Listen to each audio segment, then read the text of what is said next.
vos pasteurs, vos théologiens, ils vous ont mis dans un faux film. Vous avez pensé, vous me suivez? Ce à quoi l'homme a pensé, c'est vrai que l'église pense que l'église d'aujourd'hui sur la terre ici, là, la théologie, là, ses élèves, là, pense que quand tu viens à Jésus, Jésus te rend juste et puis tu es sauvé. C'est faux, hein? Écoutez. Ésaïe 56, à partir du verset 1. Ainsi parle l'Éternel. Jésus est l'auteur du salut, oui ou pas? Hein? C'est pas lui qui est venu pour donner le salut? C'est pas lui? Écoutez. Ainsi parle l'Éternel. Qui parle? Qui parle? Dieu. L'Éternel parle. Alors on va écouter ce que l'Éternel veut dire. Il dit quoi? Observez. Il dit considérez. Ce qui est droit. Dans votre marche, n'essayez même pas de prendre plaisir à marcher de manière gauche. Mais marcher comment? Droitement. De manière droite. C'est ça? Deuxièmement. Et pratiquez Pratiquez quoi? Ce qui est juste. Pratiquez quoi? L'injustice. Pratiquez ce qui est juste. Pourquoi? Parce que mon salut qui est Jésus-Christ là, ne tardera pas à venir. Mais pourquoi on n'attend pas d'abord que lui vienne pour pratiquer la justice, mais on doit déjà commencer à pratiquer la justice par qu'il arrive?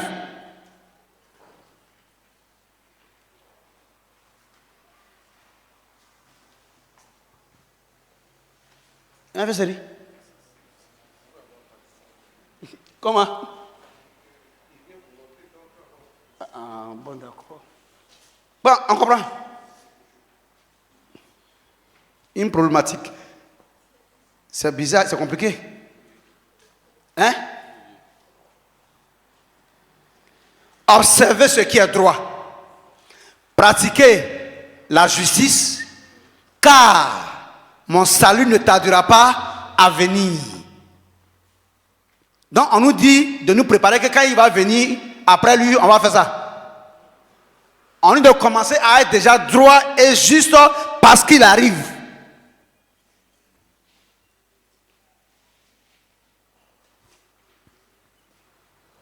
Est-ce qu'ils m'ont compris? Tu comprends ça? Mais tu étouffes.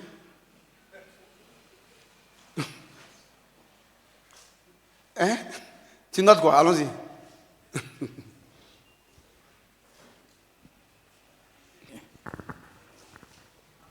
Oui. Ici, on dit de d'abord pratiquer la justice. Ta voix est cassée, hein? Avant même que celui qui... Avant même que... que celui qui est justice n'arrive. Ah, bon. Avant que quoi? Avant que celui qui est... que sa justice n'arrive.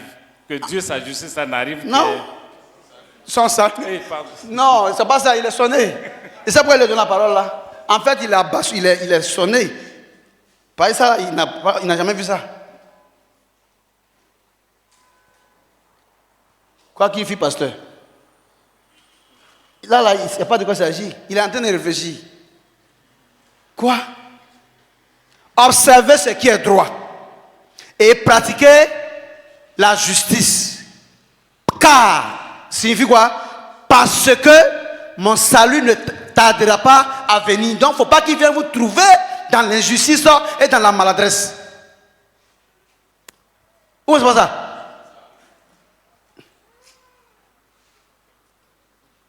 C'est pas moi qui dis. Or, eux, ils ont voulu être en Jésus pour être justes. Et puis continuer les bêtises, prendre le sang de Jésus et puis réactiver la justice. Dis-le quoi? C'est clair, papa. Merci, à toi.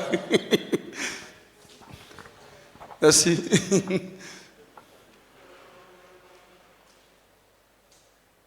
Ils ont tout gâté.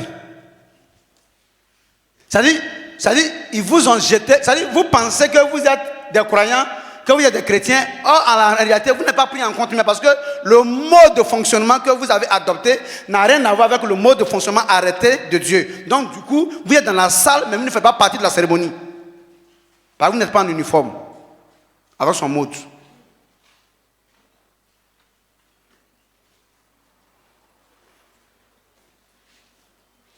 Le français est simple, hein? Il est clair. Tu observes ce qui est droit et tu pratiques ce qui est juste. Juste parce que mon salut arrive. Ça veut dire quoi? Mon salut, le salut de Dieu c'est qui? Le salut de Dieu c'est qui? Petit, tu es prêt? Oui, papa. Tu es prêt? Oui, papa. Ésaïe 52. Le verset 10. Ésaïe 52, le verset 10. Écoutez. L'Éternel L'Éternel découvre. Enlève le gant. L'Éternel enlève la manche de sa chemise. Il enlève. Pour faire quoi? L'Éternel découvre le bras. Pour découvrir le bras de sa sainteté. De sa sainteté. Donc il enlève la parabole. Il enlève maintenant ce qui cachait le visage réel de sa sainteté. L'Éternel découvre le bras de sa sainteté signifie quoi? Écoutez. Vas-y. Aux yeux de toutes les nations. Et toutes les extrémités de la terre. Tout le monde entier verront pourra voir désormais le salut de notre Dieu. L'Éternel découvre le bras de sa sainteté aux yeux de toutes les nations. Et les extrémités de la terre verront le salut de notre Dieu. Ça veut dire quoi? Dieu se prépare pour envoyer le Christ.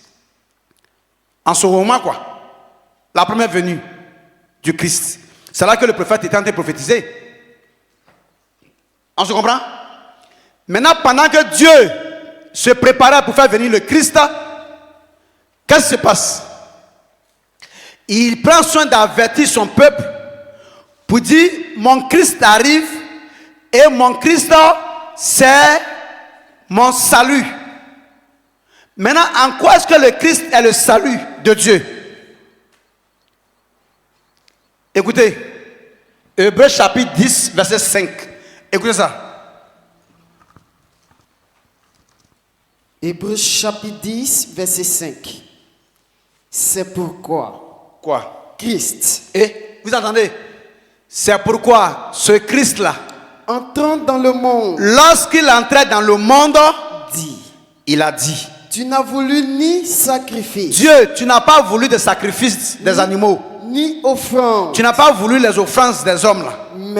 Mais tu m'as formé un corps. Tu as formé un corps en moi, le Christ. Écoutez, qui est le Christ? Christ n'est pas Jésus, hein? C'est le Christ, on va voir maintenant. Le Christ et puis Jésus, ça fait deux.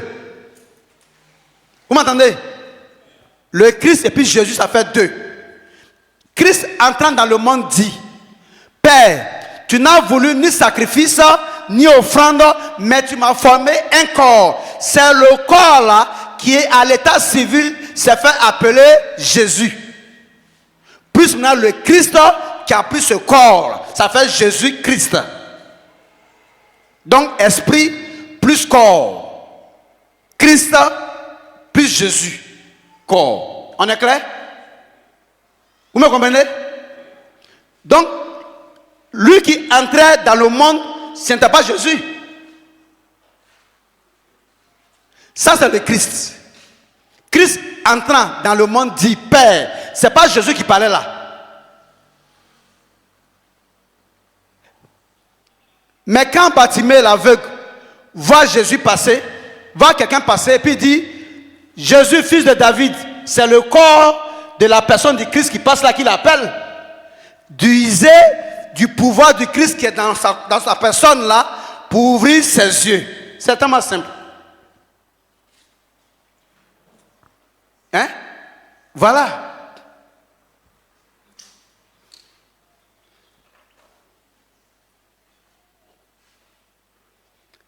Vous me suivez?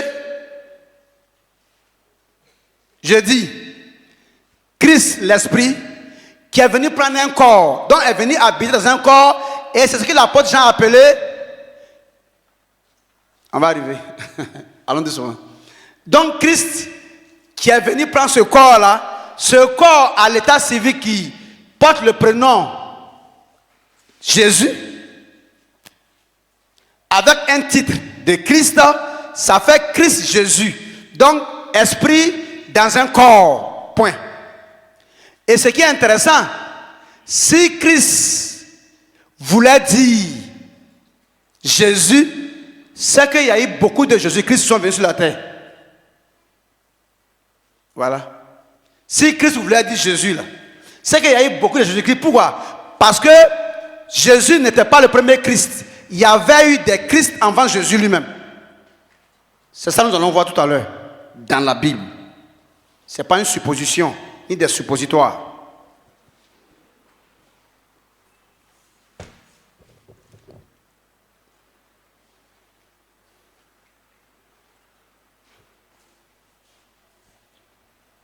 Vous me comprenez? 1 Pierre.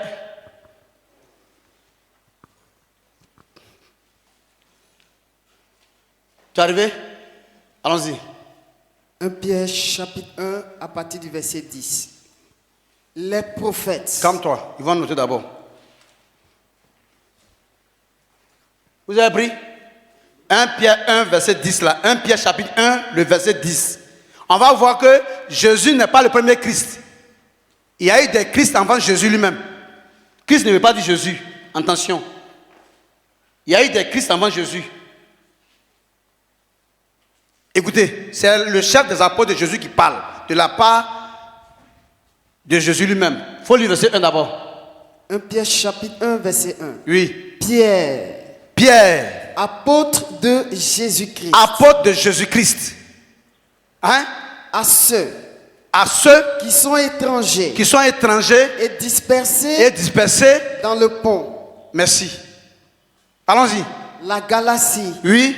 La Cappadoce. 2. L'Asie. 3. Et la Bithynie. 4. Et qui sont élus. Selon la préscience. De qui ça? De Dieu le Père. Tout ça, ça a expliqué, mais ce n'est pas pour ça que je suis là. Je voulais vous faire savoir qu'il est reconnu par Jésus lui-même et il parle de la part de Jésus. Écoutez ce qu'il va dire si Jésus est le premier Christ. Écoutez. Verset 10. Voilà. Les prophètes. L'apôtre Pierre parle. Il dit les prophètes. Qui ont prophétisé. Touchant la grâce. Pour toucher à la grâce. Qui vous a été réservée. En fait. De ce salut. Dont on parle actuellement là. L'objet. De leur recherche. Et de leurs investigations. De leurs enquêtes. Voulant sonder. Ils ont essayé de connaître. L'époque. Le moment. Et les circonstances. Les conditions dans lesquelles. Marquées. Ils voulaient connaître le moment et les conditions dans lesquelles ce salut-là allait arriver sur la terre. Mais ils n'ont pas pu faire ces enquêtes et ces recherches-là par eux-mêmes. Mais ils l'ont fait étant marqués par l'esprit de qui? De Christ. Qui était où ça? En eux. Ces prophètes-là avaient en eux l'esprit de Christ pour mener ces investigations, pour faire ces recherches-là par rapport aux circonstances et à l'époque où le salut doit arriver. C'est par l'esprit de Christ qu'ils l'ont fait. Donc Jésus n'est pas le premier Christ. Le Christ a déjà reposé sur la vie des prophètes qui ont mené ces investigations-là pour savoir dans quelles circonstances le salut allait arriver. Parce que Dieu prévoyait déjà qu'il allait découvrir le bras de la sainteté aux yeux de toutes les nations et que tous les extrémités de la terre verront le salut de Dieu. Non, ils ont voulu chercher à savoir à quel moment. Mais il dit marqué par l'esprit de Christ qui était en eux. Donc Christ n'a pas commencé par Jésus. Vrai ou faux? C'est ce que l'apôtre dit. Hein? Il va reprendre la lecture alors. Écoutez. Les prophètes qui ont prophétisé, touchant la grâce qui vous était réservée, ont fait de ce salut l'objet de leurs recherches et de leurs investigations, voulant sonder l'époque et les circonstances marquées par l'Esprit de Christ qui était en eux. Il n'avait pas ça. C'est un prophète qui n'avait pas l'Esprit de Christ. Je demande. Il n'avait pas.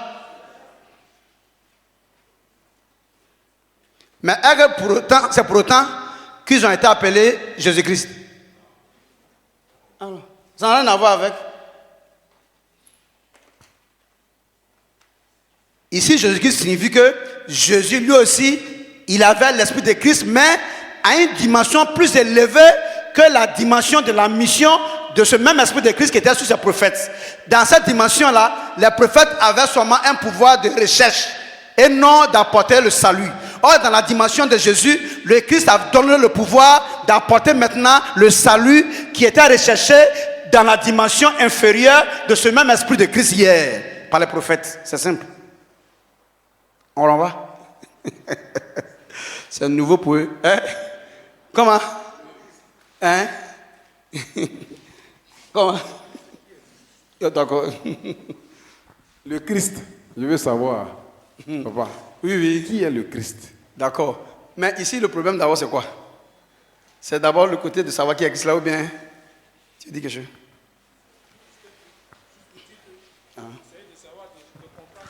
Voilà. Il y a eu plusieurs... D'abord, parce qu'il ne faut pas qu'on... Merci beaucoup. Merci beaucoup. Merci beaucoup. Merci. Voilà. Pour ne pas que ça perturbe la compréhension, d'abord, il faut d'abord que vous compreniez d'abord qu'il y a eu plusieurs Christ. Oui. Ou bien c'est faux? C'est ce que le texte dit. Avant d'arriver à savoir maintenant Christ là, c'est quoi? C'est qui? Hein? Mais d'abord, il y a plusieurs Christ.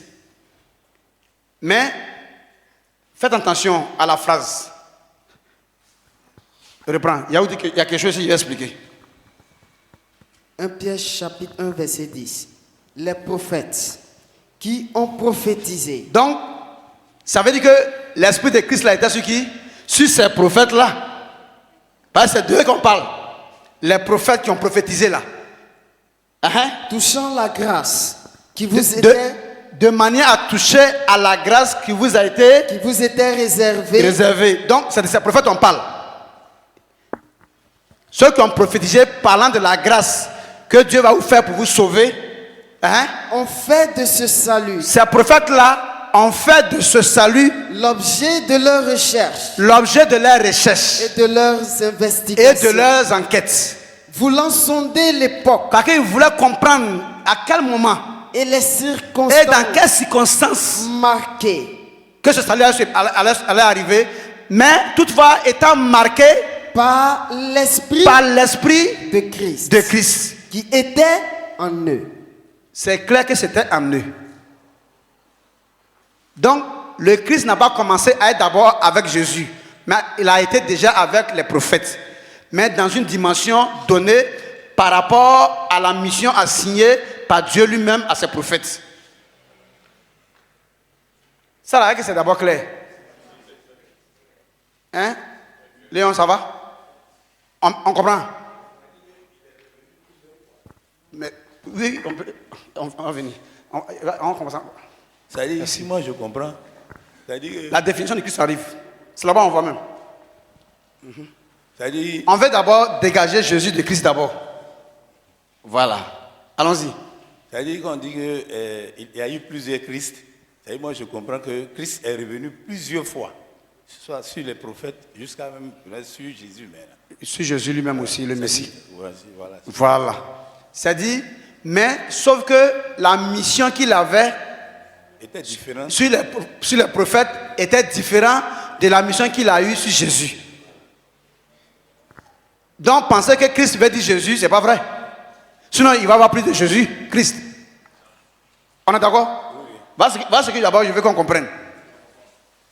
Ok. Merci Léon. Ici, il y a quelqu'un qui veut parler. Fais vite.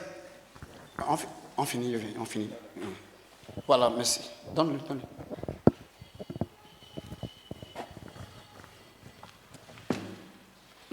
Pareil, c'est votre bonne compréhension. En fait, on va vous former dans la connaissance. Quand vous êtes quelque part, vous savez de quoi vous parlez. Je vais plus loin. Quand ils font ça, je prie au nom de Jésus-Christ de Nazareth. Je bénis le Dieu de notre Seigneur Jésus-Christ de Nazareth. Je proclame la guérison dans ta vie au nom de Jésus-Christ. En fait, ils ne comprennent même pas ce que ça veut dire. Tout ce qui est fait au nom de Jésus-Christ, je dis entre griffes, est différent de ce qui est fait au nom de Jésus, simplement. Quoique c'est la même chose parce que Christ est déjà inclus en Jésus. Mais, littéralement, par la démonstration qu'ils sont en train de faire dans les Écritures, quand tu dis Jésus, net là, tu parles de la chair, du corps. Mais quand tu dis Jésus, Christ, tu associes l'Esprit de Dieu au corps, au réceptacle. Au réceptacle. Vous comprenez? Donc, tu fais allusion à une personne remplie de l'Esprit de Dieu. Donc, à une capacité de Dieu manifestée physiquement. Donc, quand tu dis Jésus-Christ, quand tu dis Jésus-Christ de Nazareth là, tu es en train de parler à la capacité de Dieu manifestée physiquement. Que tu fais appel, automatiquement, Dieu est situé et il agit.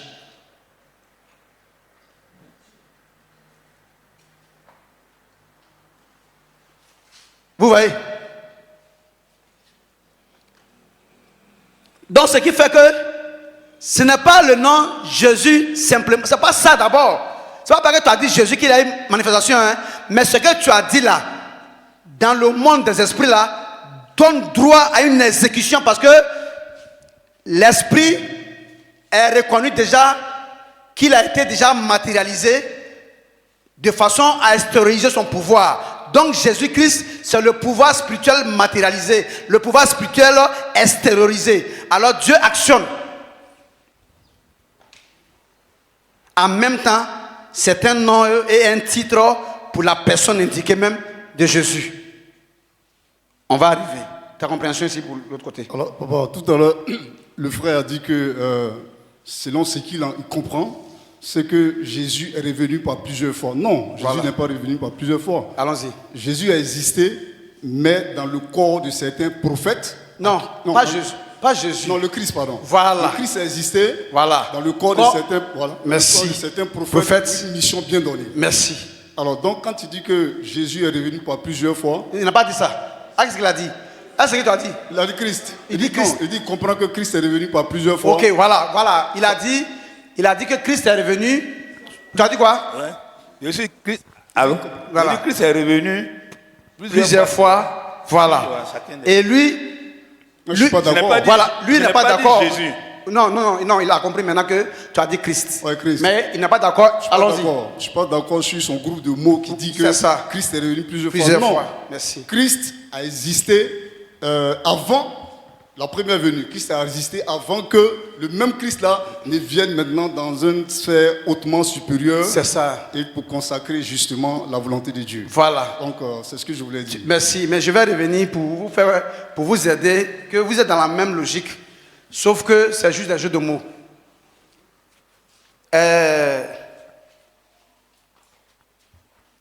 Effectivement, mon journaliste, on peut dire que Christ est venu plusieurs fois. Tu sais pourquoi?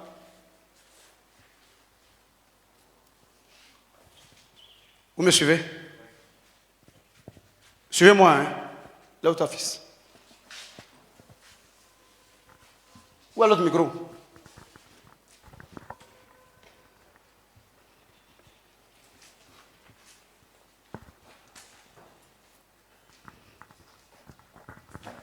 Ah, c'est le micro rouge. Lève-toi.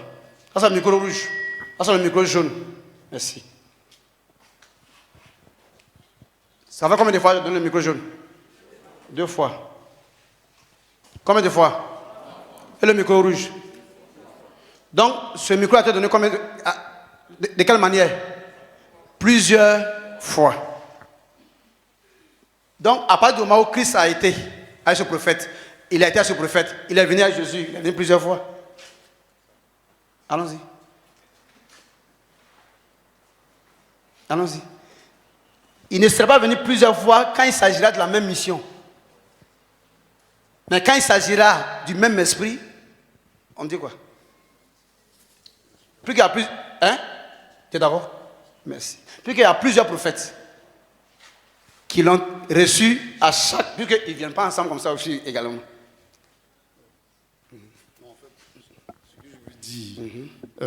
Vous avez tellement bien expliqué D'accord. que dans nos compréhensions, dans notre entendement, C'est là, ça. ça commençait à couler tout doucement. Quand lui, il est venu avec le mot, voilà, c'est ça qui me... Non, en fait, je suis d'accord avec toi. Je suis d'accord. C'est-à-dire, et c'est ce que je voulais rectifier même. Parce que,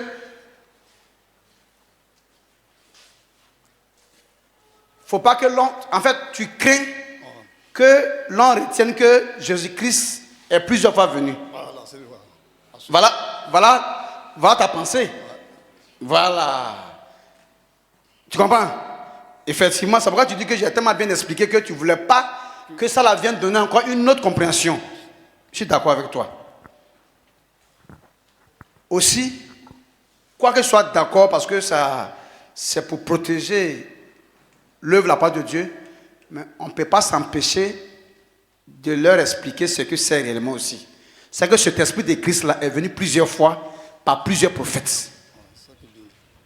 Mais non dans la même mission que celle avec laquelle Jésus-Christ est venu. La Bible est claire que ces prophètes-là ont reçu ce même esprit juste pour mener des enquêtes, faire des recherches pour savoir les circonstances et les conditions dans lesquelles, n'est-ce pas, ce salut-là, ça dit quoi en fait? En fait, regardez ici. C'est bien hein, ce que tu fais. Regardez ici. Les prophètes, ils sont venus avec l'esprit de Christ pour mener des enquêtes, faire des recherches pour savoir dans quel moment et circonstances Jésus-Christ devait venir. Voilà, qui a précédé en fait. Ça c'est un autre thème. Hein? Leur mission c'était quoi?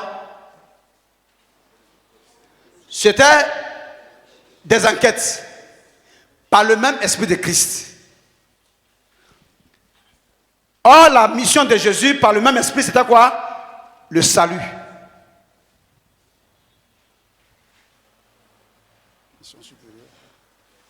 C'est pourquoi lui, au lieu d'appeler saint prophète, lui, c'est le Messie. Donc, c'est un grade supérieur. Et le Messie, il est la conclusion des prophètes. On va voir un passage. C'est bien, merci bien de bien suivre comme ça. Merci beaucoup.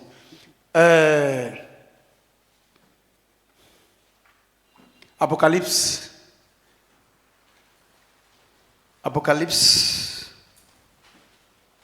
Presque combien? Apocalypse 19. Quelque chose comme ça. Verset 10, je crois bien. Hein? Voilà. Apocalypse 19, verset 10, on va voir. Apocalypse 19, verset 10. Oui. Et je tombais à ses pieds pour l'adorer. Et quand l'apôtre Jean a vu l'ange, il voulait adorer l'ange là. Mais il me dit, Mais l'ange lui a dit, garde-toi de le faire. pas m'adorer. Je suis ton compagnon de Je service. suis ton compagnon de service Et celui de tes frères. et celui de tes frères Qui ont le témoignage qui ont le témoignage. de Jésus. Écoute ça. Adore Dieu. Écoute ça. Car Quoi? le témoignage Le témoignage de Jésus. Ça dit que c'est quoi le témoignage? Un fait vécu que tu viens raconter. Ou bien? Si, tout simplement. Tout simplement. Merci beaucoup. Donc, quand Jésus prend la parole, parlant de témoignage, Dieu veut nous faire savoir que toute parole qui sort de la bouche de Jésus là est un témoignage de ce que Jésus s'est rendu témoin, qu'il vient partager avec vous, qu'il vient mettre à votre appréciation. C'est-à-dire, ce que Jésus a su de mon œuvre,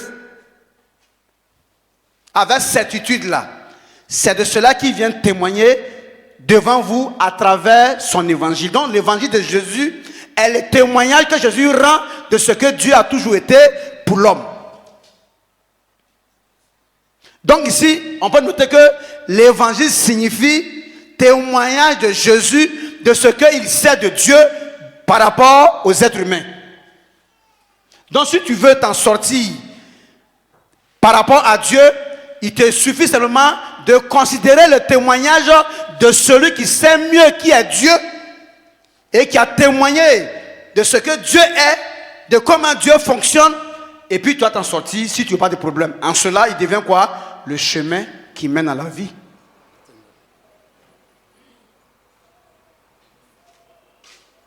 C'est-à-dire, les gens pensaient que je devais venir m'associer au pasteur pour chanter au nom de Jésus, pour qu'ils sachent que je suis de Christ. Non. Tu peux chanter au nom de Jésus et puis être un antichrist.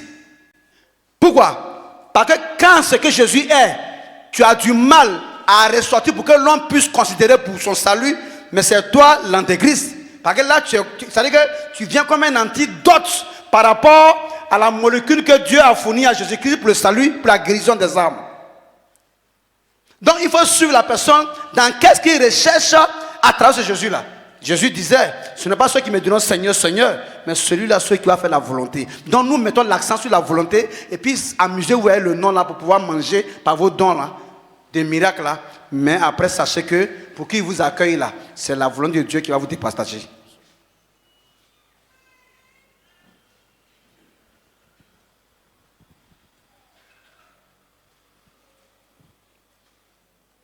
Savoir déjà reconnaître.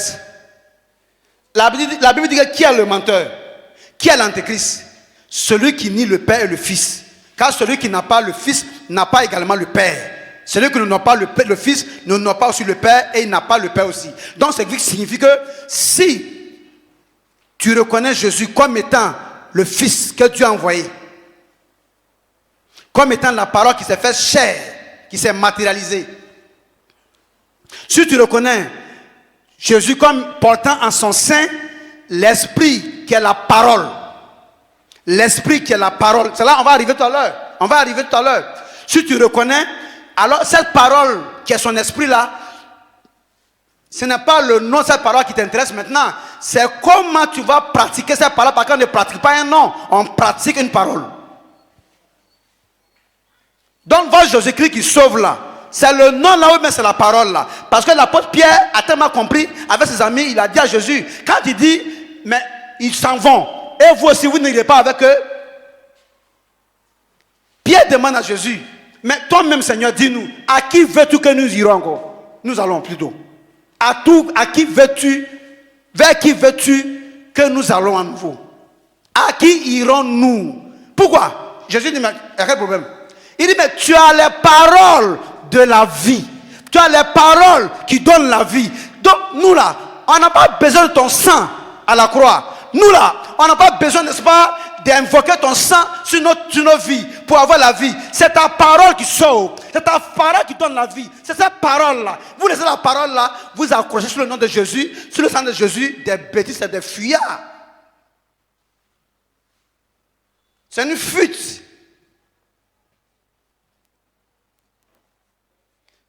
Et ça sera intéressant de s'accrocher sur le nom si Ésaïe 56, verset 1 avait été observé.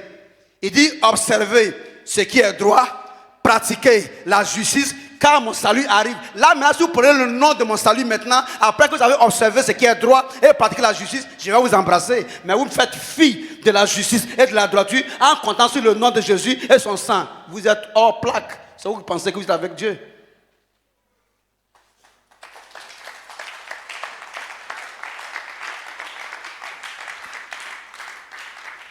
Et ils vont s'asseoir pour parler de Jésus devant moi, pasteur. Là. Tu vas m'apprendre quoi sur Jésus. Je ne suis pas à ce niveau-là. Je ne suis pas à ce niveau.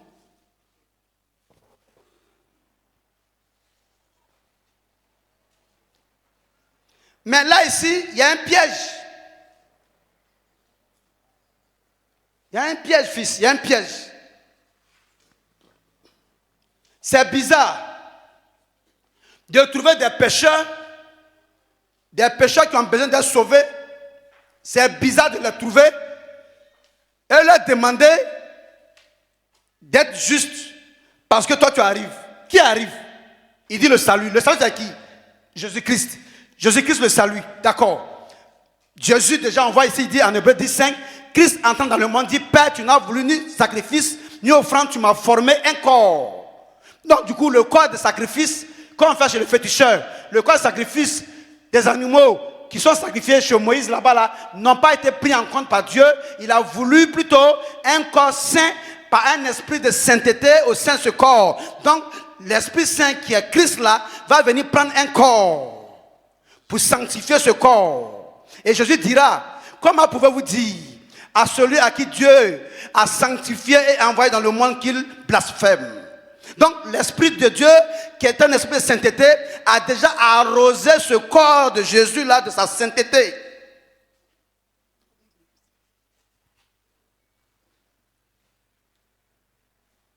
Suivez bien. Maintenant, on cherche maintenant qui est Christ. Hein? Christ c'est qui? C'est lui qu'on cherche. Christ entrant, Hébreux 10:5. Christ entrant dans le monde dit, Père, tu n'as voulu ni sacrifice ni offrande, tu m'as formé un corps. Ok. Maintenant, ce corps-là, à l'état civil, c'est clair, c'est Jésus. Jésus est différent de Emmanuel. Ça, il y a où donner tous les petits détails. Voilà. Or, vous voyez que Jésus, c'est Emmanuel. C'est faux. C'est Emmanuel. Jésus, c'est Emmanuel lorsqu'on veut parler dans la forme. Mais quand on va rentrer maintenant, parce que nous sommes à toi, tu vois que maintenant, je suis dans les détails. Donc c'est pour ça que je refuse ces choses maintenant. Jésus, ce n'est pas Emmanuel. Emmanuel, c'est Jésus-Christ. Pourquoi? Parce que Emmanuel signifie Dieu, Esprit, avec nous, chair. Donc Jésus, chair, avec Esprit Christ.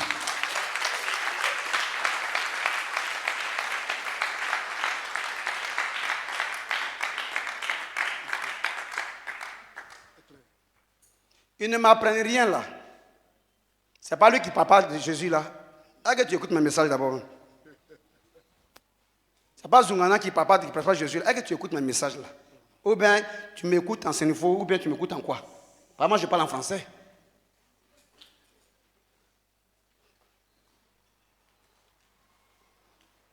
Tu peux t'asseoir, vous pouvez vous asseoir. Vous me suivez? On va doucement. Donc, chacun de vous maintenant est appelé maintenant à être de Jésus-Christ. Donc est appelé maintenant, cherche maintenant à être des Emmanuel. Ça veut dire que vous devez maintenant rechercher le fait que Dieu soit avec vous. Ça veut dire que son esprit en vous là permet qu'il soit avec vous constamment. Mais comment vous pouvez avoir l'Esprit de Dieu avec vous pour être Emmanuel, pour être Jésus-Christ, si vous marchez, si vous privilégiez la marche de la chair par rapport à la marche selon l'Esprit? C'est celui qui marche selon l'Esprit là qui a fait venir Christ, Dieu, avec lui. Mais lui qui marche selon la chair a déjà abandonné l'esprit, donc il n'est plus Emmanuel. Donc quand il vit, il ne dit plus Emmanuel parce que Dieu n'est pas avec lui. Parce qu'il a peur que Dieu soit avec lui, comme quelqu'un qui a un garde corps qui le surveille et qui a peur que le garde corps sache qu'il cherche la femme du voisin. Donc c'est là-bas qu'il va mourir un jour. Parce que le garde corps là, son pouvoir s'arrête là où tu vas faire ta bêtise. Donc pour que Emmanuel soit avec vous là, il faut que Dieu soit au courant de tout. S'il y a des choses que Dieu doit pas savoir, donc parfois vous serez Emmanuel et parfois vous serez Jésus, sans être Emmanuel. Et c'est le jour de Jésus seul là, c'est là où vous mourrez à la croix, parce que l'Esprit est parti.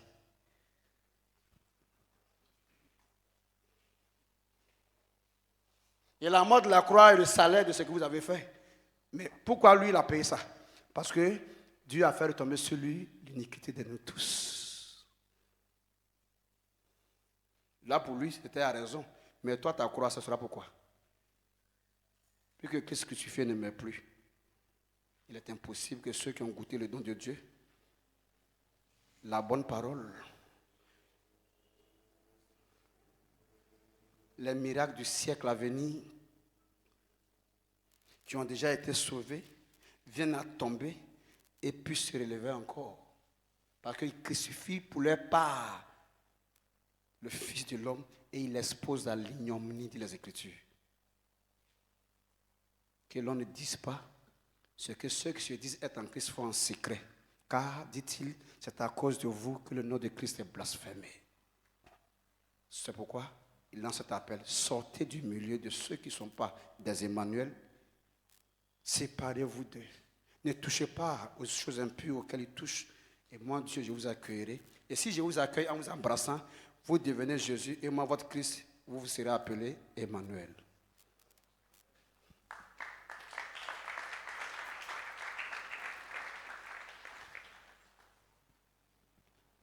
Alors ici, il dit, Christ entrant dans le monde dit, Père, tu n'as voulu sacrifier une offrande. On va savoir.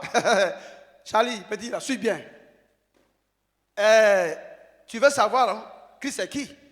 Moi, je ne parle pas, les Écritures vont parler. Suivez bien.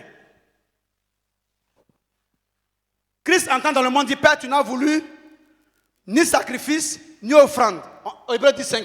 Petit, on parle par là. Suivez. Hébreux 10, 5. Suivez. C'est pourquoi Quoi? Christ, entrant dans le monde, a dit quoi? dit, quoi? Tu n'as voulu ni sacrifice, Tu n'as pas aimé les sacrifices, ni offrande, tu n'as même pas aimé les offrandes. mais Quoi? tu m'as formé un corps. Donc le Christ n'est pas physique. Ou bien? Hein? Le Christ est physique. C'est pourquoi on a pu lui former un corps physique. D'où la parole s'est faite chair.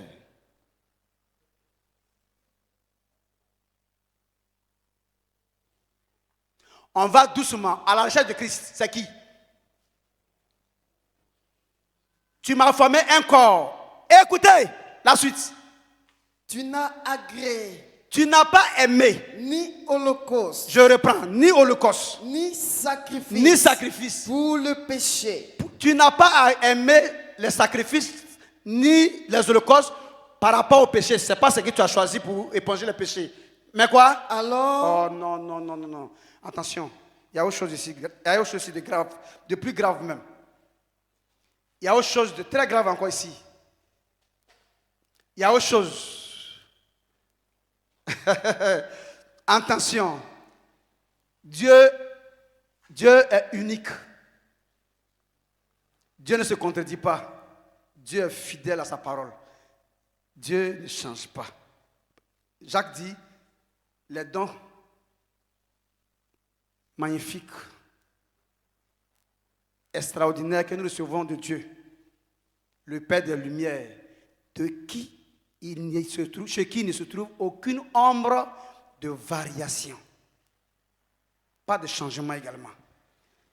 Il dit, vous ne comprenez pas ce que je suis en train de voir, vous ne savez pas, mais vous allez comprendre. Il dit, Christ entrant dans le monde dit, Père, tu n'as voulu sacrifier une offrande. Tu m'as formé un corps. Après cela, il reprend. Il dit, tu n'as agréé ni holocauste, ni sacrifice. Pour le péché. Reprends, il faut comprendre. Écoutez bien. Tu n'as agréé. C'est-à-dire, j'aurais voulu avoir affaire à des gens qui ont lu la Bible à 77 fois et qui ont bossé la Bible, qui ne révisent plus. Et puis, j'allais les attaquer tout à l'heure, j'allais les accélérer. Mais là, vous êtes très l'embryonnaire. C'est-à-dire, vous êtes là, je souffre, je ne veux pas décoller même. Là, il y a le travail ici fort. Il est sorti quelque part. Mais vous n'allez rien comprendre en fait. Parce que vous n'avez même pas le b.a.-ba. Parce qu'ils n'ont plus le temps de vous faire tomber sur les chaises là. Et pour vous, c'était ça le salut.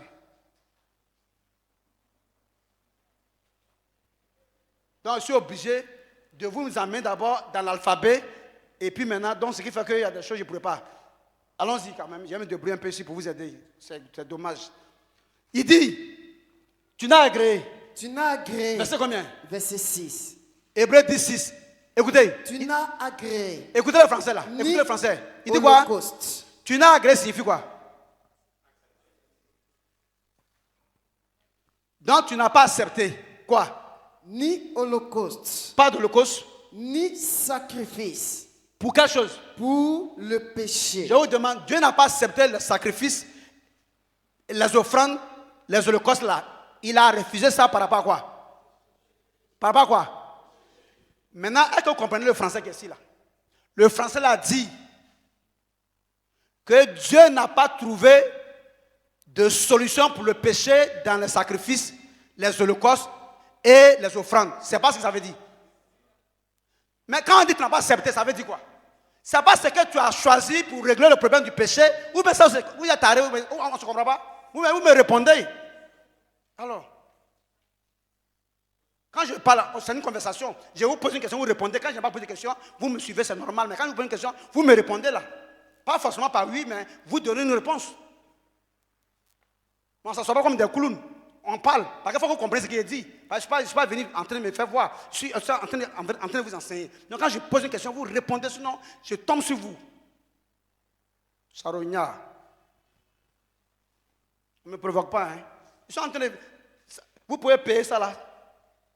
Dès que vous avez fait les églises, vous connaissez tout ça.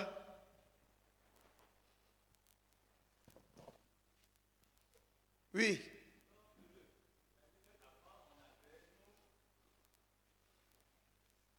Péché, ce que la Bible dit, ça dit c'est qu'avant nous, pour le péché, pour effacer notre péché. Tu m'expliques ce que la Bible dit, mais tu réponds ce qu'il a dit. Il faut faire attention à ton langage. Hein. Tu réponds ce que j'ai dit là, mais tu veux m'expliquer. Donc, puisque tu nous as posé la question.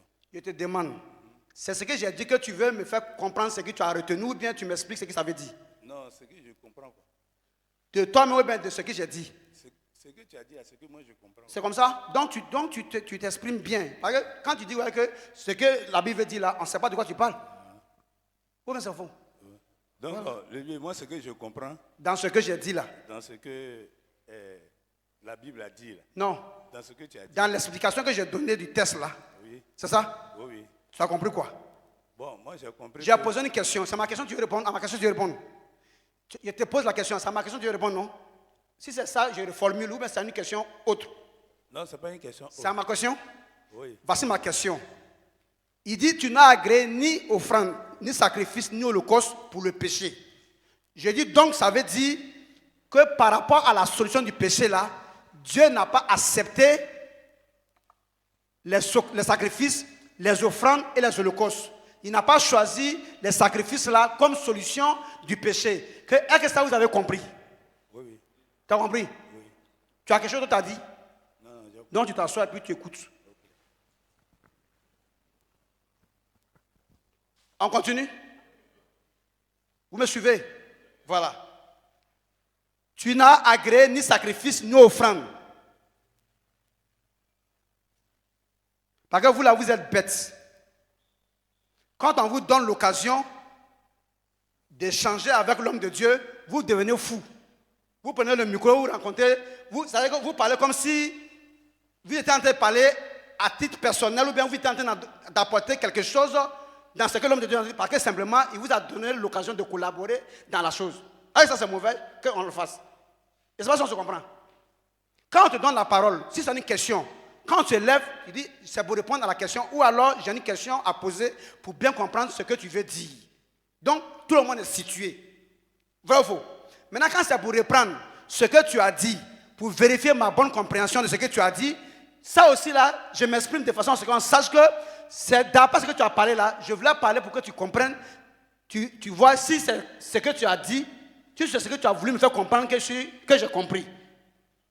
Mais quand tu dis ce que moi je vois, ce que la Bible est en train de dire, ça ne relève plus de ce que moi j'ai apporté. Pendant que c'est de ce que moi j'ai apporté que tu veux parler. Comment on fait? Dans les églises où vous partez là, depuis quand on vous donne la parole?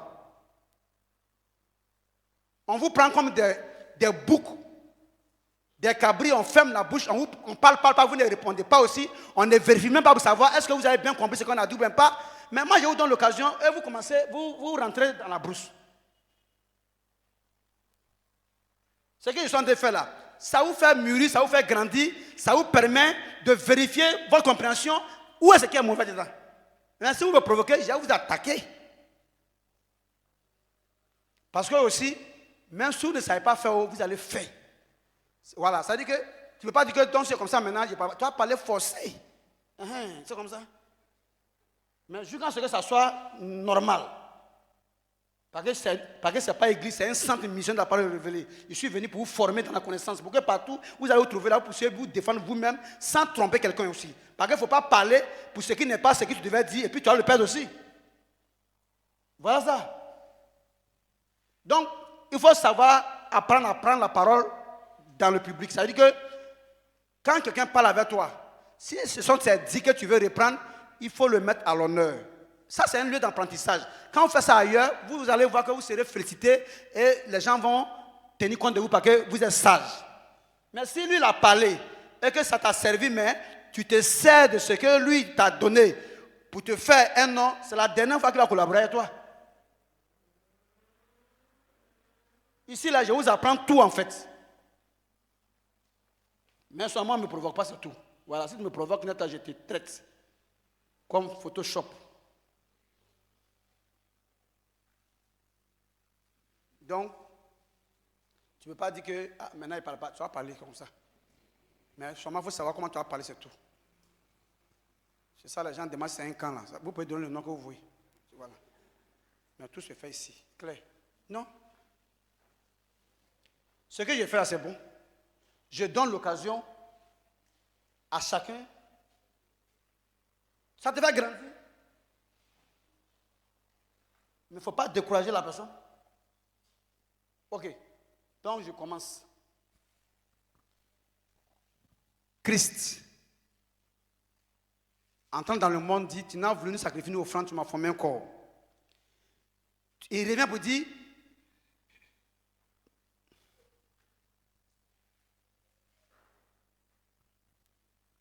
tu n'as agréé ni holocauste, ni sacrifice pour le péché. Ah, je ne sais pas si vous suivez. Le gars, il parle de deux choses. Premièrement, il dit, comme tu n'as pas voulu les sacrifices et puis les offrandes, c'est pourquoi tu m'as donné un corps, moi l'esprit, de venir avec. Deuxièmement, il dit, comme tu n'as pas voulu les sacrifices et les offrandes pour le péché, là, il n'a pas dit maintenant, c'est quoi tu envoies? Parce que ça, ce n'est plus le corps. Merci beaucoup.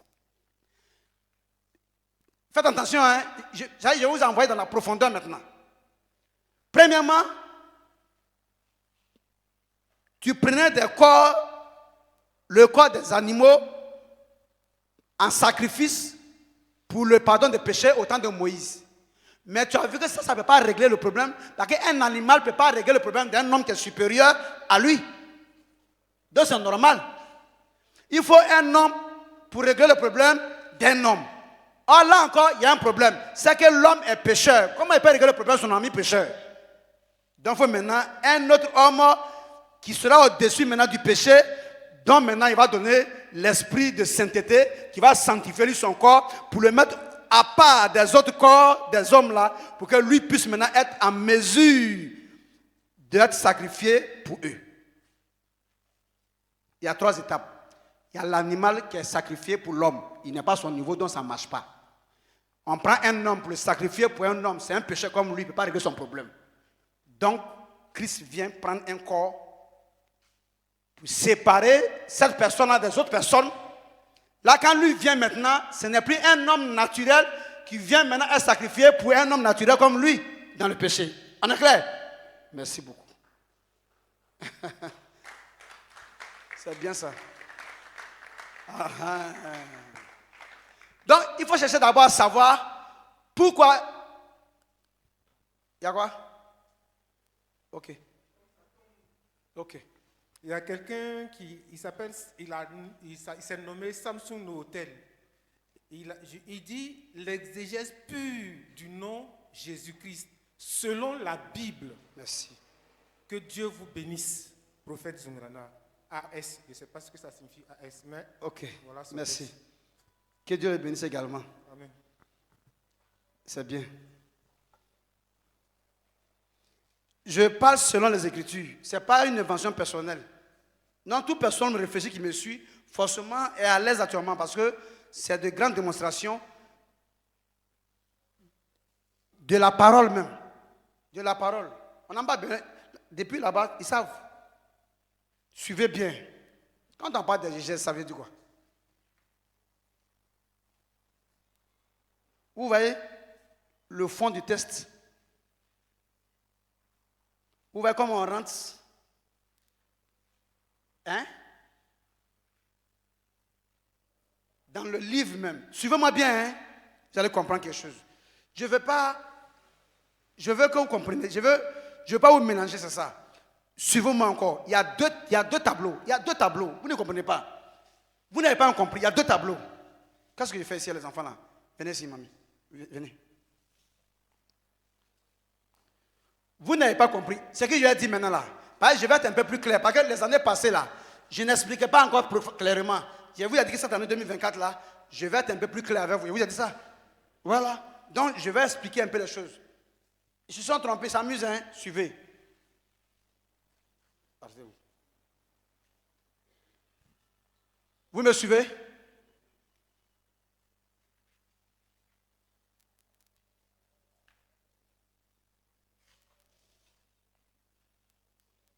Merci.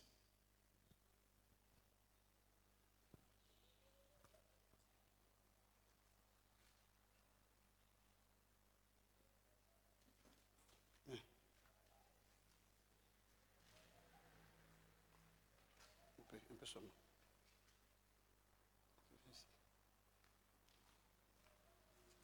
Vous la voyez sinon? Vous la voyez?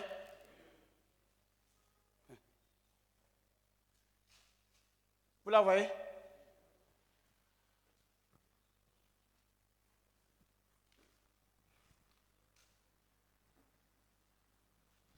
Je vais vous expliquer ce que c'est.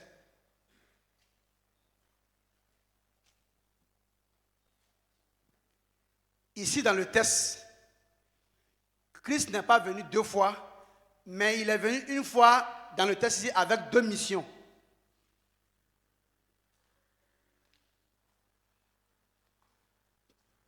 Premièrement, Christ. Il faut sauter dans descendre. Saute. Voilà. Il est entré. Christ entrant dans le monde dit, comme Père, tu n'as pas voulu d'offrande et de sacrifice, alors tu m'as formé un corps. Vous me suivez? Parce que Christ, lui, l'esprit. Pourquoi le corps? Parce que ce sont les animaux qui ont des corps. Et un animal que Moïse prenait comme un bœuf, un taureau, une vache, les animaux ne peuvent pas régler le problème d'un être humain. Parce que l'animal est inférieur à l'être humain. C'est clair? Maintenant, donc l'animal est disqualifié. Et lorsque Jésus vient, les apôtres Pierre et ses amis disent qu'ils sont prêts à mourir aussi comme lui à la croix. Il dit non. Pourquoi? Parce que vous aussi, vous êtes des êtres humains de la même nature pécheresse que ceux qui ont besoin de salut là. Donc un pécheur ne peut pas sauver son ami pécheur. Donc l'animal vient d'être disqualifié et l'homme aussi vient, qui est supérieur à l'animal à cause de sa nature de péché, vient d'être aussi disqualifié. Donc il faut un autre type d'homme. Mais sur la terre, là, tout ce qui est né de chair, de sang et de chair, 1 Corinthiens 15, petit, verset 50. Écoutez.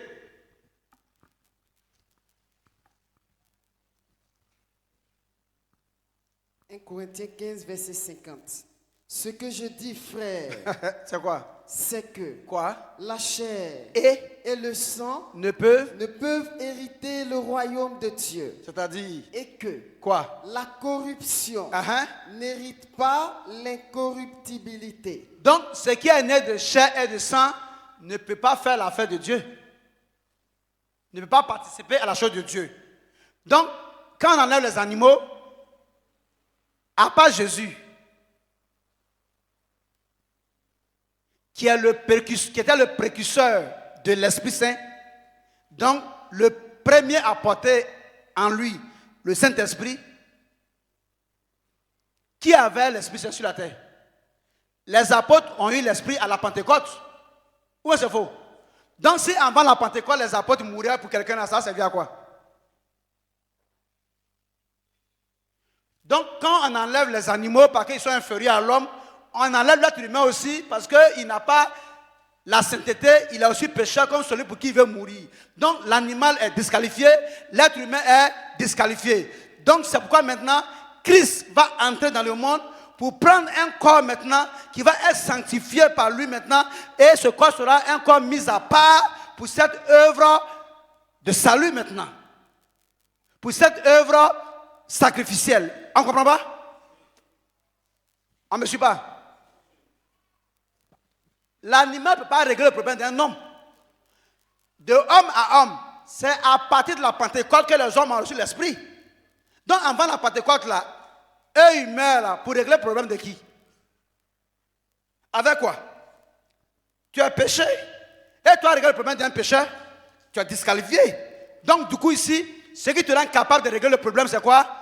C'est si Dieu est avec toi. Donc on a besoin d'un Emmanuel. D'où maintenant Christ va venir prendre un corps. Donc ce corps sera sélectionné parmi les autres corps de péché. Lui maintenant, ce corps, quand lui il essaie de mourir maintenant pour ceux-là, à cause de son étranger qui est en lui là, lui il a un poids de purification, un poids d'assainissement, un poids de sainteté.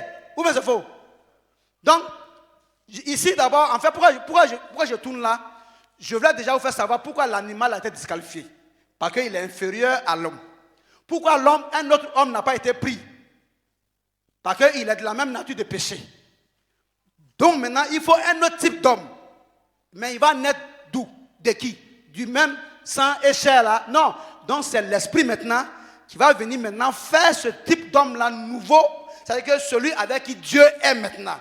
C'est lui là maintenant que Dieu étant avec lui maintenant là, sera rendu capable maintenant de régler le problème là, de ses frères.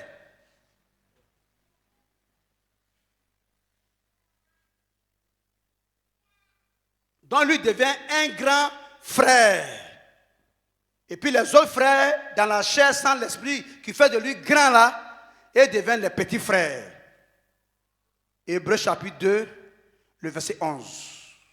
Hébreux chapitre 2, le verset 11. Car Quoi? celui Alors, qui sanctifie Jésus, Christ, qui sanctifie, et ceux et nous, qui sont sanctifiés, sont tous lui, et ceux qui les viennent sanctifier sont tous issus sortis d'un seul Dieu. C'est pourquoi C'est d'ailleurs pour cela il n'a pas honte il n'a pas eu honte de les appeler frères. petit frère, et lui reste le grand frère. Hein?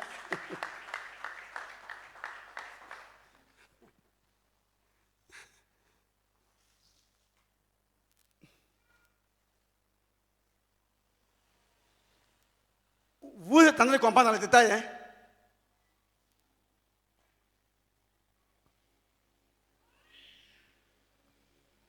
Vous êtes en train de comprendre dans les détails. Suivez-moi bien.